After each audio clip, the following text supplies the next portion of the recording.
بسم اللہ الرحمن الرحیم۔ دورہ تفسیر القرآن بحمد اللہ تعالی۔ آج ہمارا سبق نمبر 28 ہے۔ سورہ بقرہ آیت نمبر 104 سے آج ہم درس قرآن مقدس کا آغاز کرتے ہیں۔ اللہ کریم جل جلالہ قرآن مقدس میں ارشاد فرماتا ہے، یا ایھا الذین آمنوا لا تقولوا راعنا وقولوا انظرنا واسمعوا وللکافرین عذاب علیم۔ اے ایمان والو، رائنا نہ کہو بلکہ حضور ہم پر نظر فرمائیے، یہ کہو اور بغور سنو، اور کافروں کے لیے دردناک عذاب ہے۔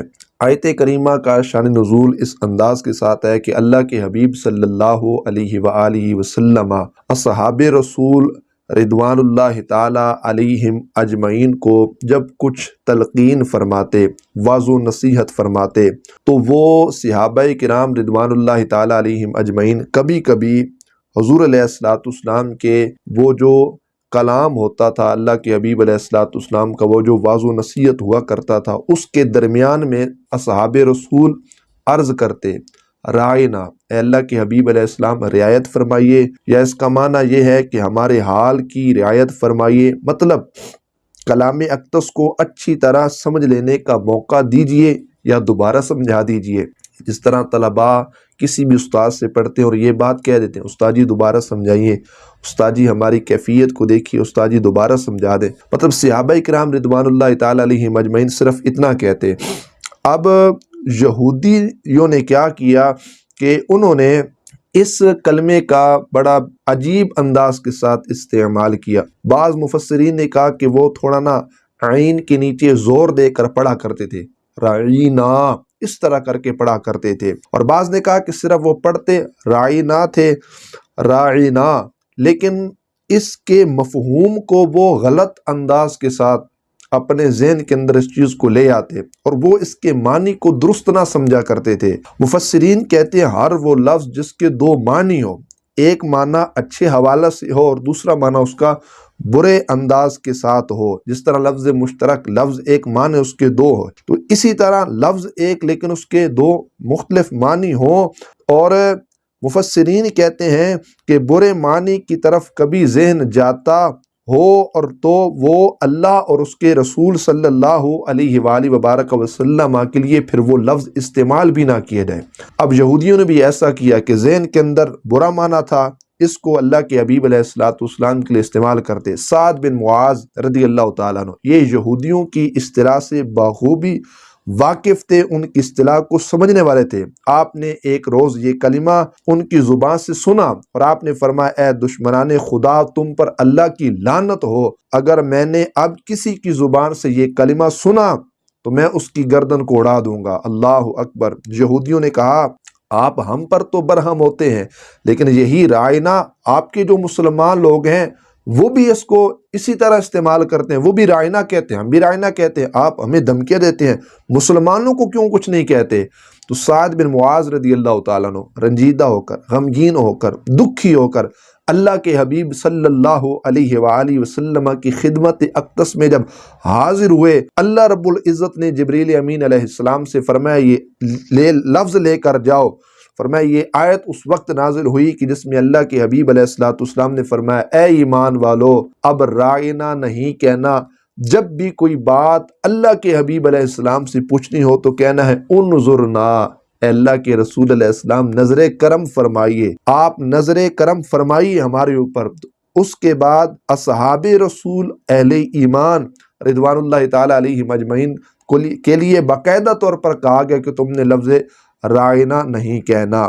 اب یہاں ایک اور بات یہ ہے کہ انبیاء علیہم السلام کی تعظیم، توقیر اور ان کی جناب میں ادب کا لحاظ کرنا یہ فرض ہے، یہ بہت بڑی ذمہ داری ہے ہمارے واسطے، اور جس کلمہ میں ترک ادب کا معمولی سا اندیشہ بھی ہو کہ مطلب یہ کلمہ استعمال کرنے سے ادب کا جو دامن ہے وہ مجھ سے چھوٹ رہا ہے، معمولی سارا بھی اس کے اندر بے ادبی کا احتمال پایا جاتا ہو تو ایسا کلمہ زبان پر لانا علماء نے ممنوع قرار دے دیا، ممنوع ہے، منع کیا گیا ہے کہ ایسا کلمہ ہم زبان پر بھی استعمال نہیں کر سکتے۔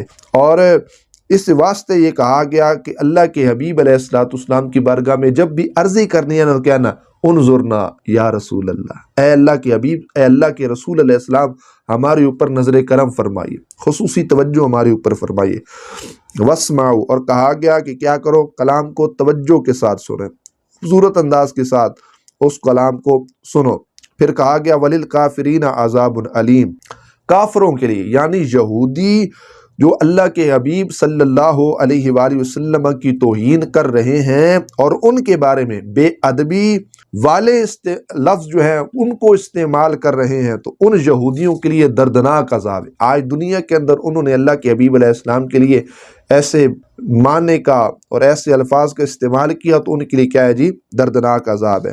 اور یاد رہے، پھر علماء مفسرین کہتے ہیں اس بات کی طرف اشارہ ہے انبیاء علیہم السلام کی جناب میں بے ادبی یہ کفر ہے۔ معاذ اللہ کسی شخص نے بے ادبی کی تو وہ دائرہ اسلام سے کیا ہو جائے گا، خارج ہو جائے گا۔ ذرہ بھر بھی ہم ان کی بارگاہ کے اندر بے ادبی نہیں کر سکتے، بلکہ اس کا تصور بھی نہیں کر سکتے، اس لحاظ سے ہم سوچ بھی نہیں سکتے۔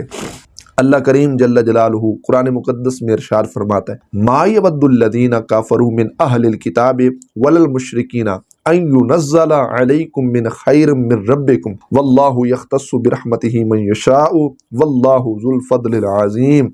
اللہ رب العزت جل جلالہ ارشاد فرماتا ہے اے مسلمانوں، نہ تو اہل کتاب کے کافر چاہتے ہیں اور نہ ہی مشرک کہ تمہارے اوپر رب کی طرف سے کوئی بھلائی اتاری جائے۔ ان ينزل علیکم من خیر من ربکم، کہ تمہارے اوپر کوئی خیر نازل ہو، بھلائی نازل ہو۔ یہ مشرک اور کتابی اس بات کو پسند نہیں کرتے، مسلمانوں کو وہ کبھی بھی بھلا نہیں سوچتے، مسلمانوں کی خیر نہیں سوچتے، مسلمانوں کا بھلا نہیں سوچتے۔ یہ نہیں چاہتے کہ اللہ کی طرف سے مسلمانوں کے لیے کوئی خیر کی دلیل آئے، کوئی خیر ان پر نازل ہو، کوئی بھلائی ان پر نازل ہو۔ اللہ رب العزت جل جلالہ ارشاد فرماتا ہے واللہ یختص برحمتہ من یشاء، یہ تو اس کی شان ہے نا، وہ جس سے چاہتا ہے اپنی رحمت کے ساتھ خاص کر لیتا ہے۔ اللہ نے اہل ایمان کو اپنی رحمت کے ساتھ خاص کیا ہے، تو یہ تو اس کی منشا ہے۔ اللہ رب العزت نے ایمان والوں کو چن لیا ہے، ایمان والوں کو اللہ رب العزت نے پسند فرما لیا ہے، وہ جس پر چاہتا ہے اپنی رحمتوں کا نزول فرماتا ہے۔ اللہ رب العزت بڑے فضل والا ہے، عظیم ہے، وہ فضل عظیم کا مالک ہے۔ اللہ رب العزت واقعی بڑے فضل والے ہیں، فضل والا ہے۔ اور آگے اللہ رب العزت جل جلالہ قرآن مقدس میں ارشاد فرماتا ہے ما ننسخ من آیت او ننسیہا نأت بخیر منہا او مثلہا الم تعلم ان اللہ علی کل شیء قدیر۔ جب بھی ہم کوئی آیت منسوخ کرتے ہیں یا لوگوں کو بھلا دیتے ہیں تو اس سے بہتر یا اس جیسی اور آیت لے کر آتے ہیں، کیا تجھے معلوم نہیں کہ اللہ رب العزت جل جلالہ ہر شے پر قادر ہے، ہر شے پر قدرت رکھنے والا ہے۔ ما ننسخ، جو ہم منسوخ فرمائیں، اللہ اکبر۔ اس کا شان نزول یہ ہے کہ قرآن مقدس، قرآن مجید برہان رشید نے گزشتہ شریعتوں اور کتابوں کو منسوخ فرما دیا ہے۔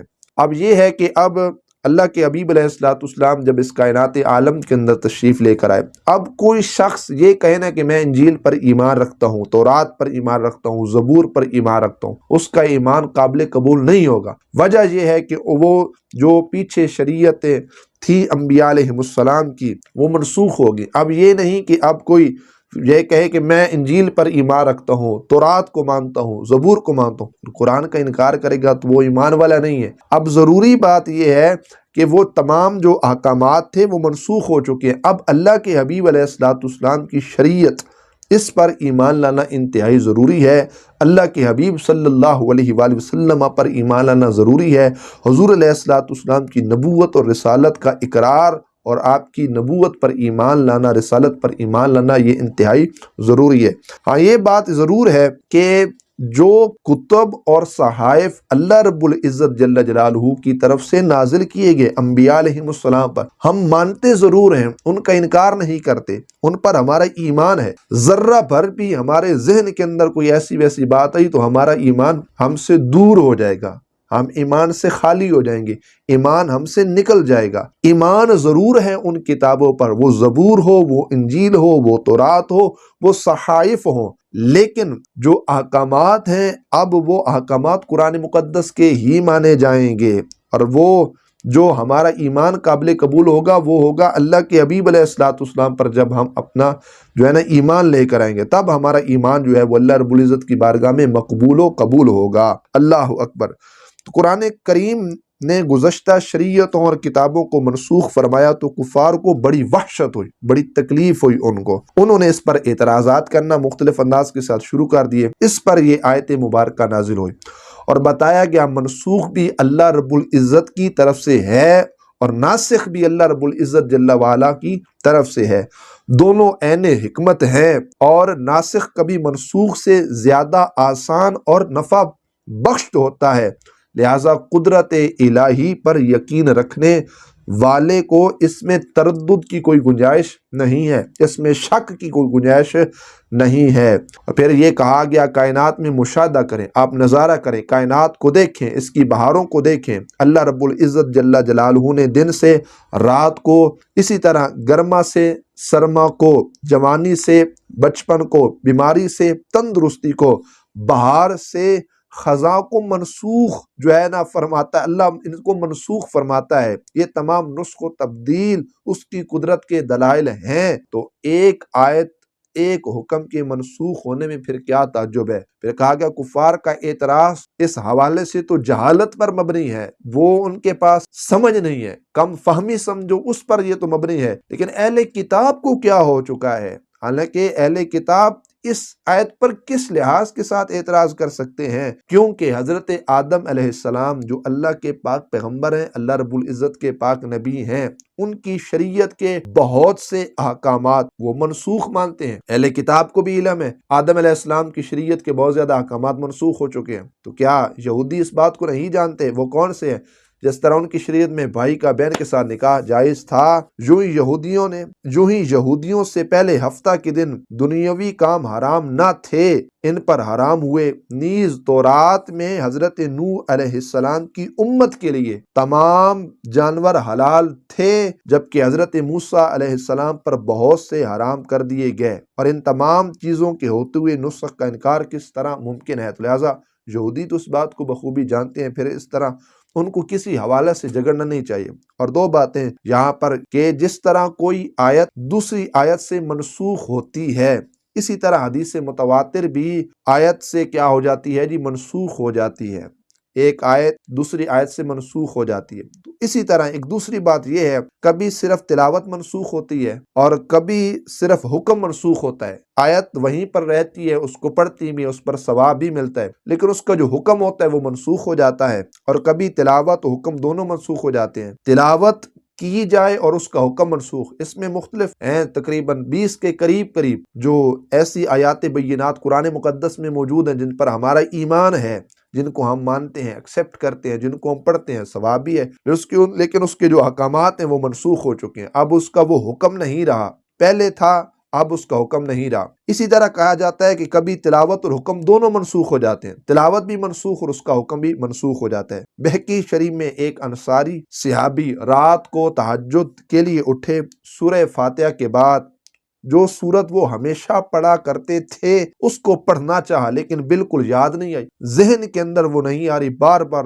کوشش کی، سوائے بسم اللہ کے اور کچھ نہ پڑھ سکے۔